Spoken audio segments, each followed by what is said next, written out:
বিসমিল্লাহির রহমানির রহিম। প্রিয় শিক্ষার্থীবৃন্দ, নবম শ্রেণীর গণিত ক্লাসের সবাইকে স্বাগতম। আজকে আমরা লগারিদমের ধারণা ও প্রয়োগ অভিজ্ঞতায় অনুশীলনীর ৭ নং প্রশ্নের সমাধান করব। তাহলে শুরু করা যাক। প্রশ্নটি হচ্ছে ১৯১৮ সালের ৮ জুলাই মৌলভীবাজারের শ্রীমঙ্গলে ভয়াবহ ভূমিকম্প সংঘটিত হয়। রিক্টার স্কেলে তার মাত্রা 7.6 এবং ১৯৯৭ সালে ২২ ডিসেম্বর চট্টগ্রামে যে ভূমিকম্প সংঘটিত হয় যার মাত্রা 6.0 রেকর্ড করা হয়। শ্রীমঙ্গলের ভূমিকম্পটি চট্টগ্রামের ভূমিকম্পের চেয়ে কত গুণ বেশি শক্তিশালী ছিল? তাহলে এখানে দেখা যাচ্ছে যে দুইটি ভূমিকম্প দুই সময়ে সংঘটিত হয়। এখন বলা হচ্ছে যে শ্রীমঙ্গলের ভূমিকম্পটি চট্টগ্রামের ভূমিকম্পের চেয়ে কত গুণ বেশি শক্তি ছিল তা নির্ণয় করতে হবে।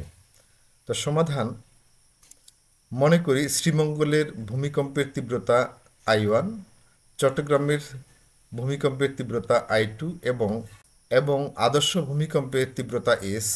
সুতরাং রিক্টার স্কেলে শ্রীমঙ্গলের ভূমিকম্পের মাত্রা ভূমিকম্পের সূত্র অনুসারে log 10 বেস I1/S এবং চট্টগ্রামের ভূমিকম্পের মাত্রা সমান log 10 বেস I2/S।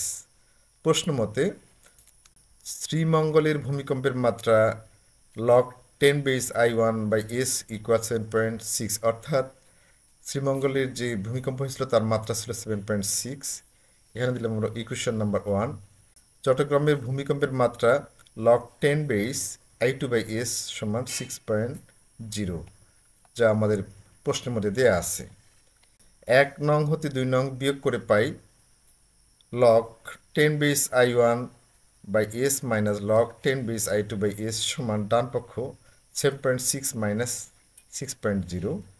তো লগারিদমের সূত্র অনুসারে আমরা প্রথমটিকে পাবো log 10 base I1 minus log 10 base S, অর্থাৎ এখানে আর্গুমেন্টটি ভাগ আকারে আছে I1/S, এই জন্য আমাদের মাইনাস হবে। মাইনাস ঠিক তেমনি এখানে log 10 বেস I2/S সমান লেখা যায় log 10 base I2 minus log 10 base S সমান 7.6 থেকে 6.0 বিয়োগ করলে আমরা পাবো 1.6। or log 10 base I1 minus log 10 base S minus log 10 base I2, এখানে ব্র্যাকেট যদি উঠে যায় মাইনাসে মাইনাস হচ্ছে প্লাস log 10 বেস S সমান 1.6, or log 10 base I1 minus log 10 base I2 সমান 1.6, অর্থাৎ এখানে log 10 বেস S মাইনাস এবং প্লাস log 10 বেস S বিয়োগ করলে বা কাটাকুটি করলে এটা 0 হয়ে যায়। ফলে আমাদের থাকতেছে এখানে log 10 base I1 minus log 10 base I2 সমান 1.6, বা এটাকে আমরা লগারিদমের সূত্র অনুসারে লিখতে পারি log 10 বেস I1/I2 সমান 1.6। এই লগারিদমীয় সম্পর্ককে সূচকের মাধ্যমে প্রকাশ করলে দাঁড়ায় এখানে 10⁻1.6 সমান I1/I2, অর্থাৎ লগারিদমের লগের ভিত্তি হবে এখানে সূচকের ভিত্তি এবং লগের মান ডান পাশটি হবে এই সূচক 10 এর পাওয়ার সমান এদিকে লগারিদমের আর্গুমেন্ট হয়ে যাবে এই সূচকের মান, অর্থাৎ ডান পক্ষ I1/I2। বা আমরা যদি আমরা এভাবে লিখতে পারি, ডান পাশটাকে বাম পাশে নিয়ে আসতে পারি I1/I2 সমান log 10 বেস 1.6। এখন 10⁻1.6 এর মান আমরা পাবো ক্যালকুলেটর হতে আমরা বোতাম টিপব 10, তারপরে x⁻y 1.6 ইকুয়াল দিলেই আমরা এই সংখ্যাটি পেয়ে যাব 39.810717।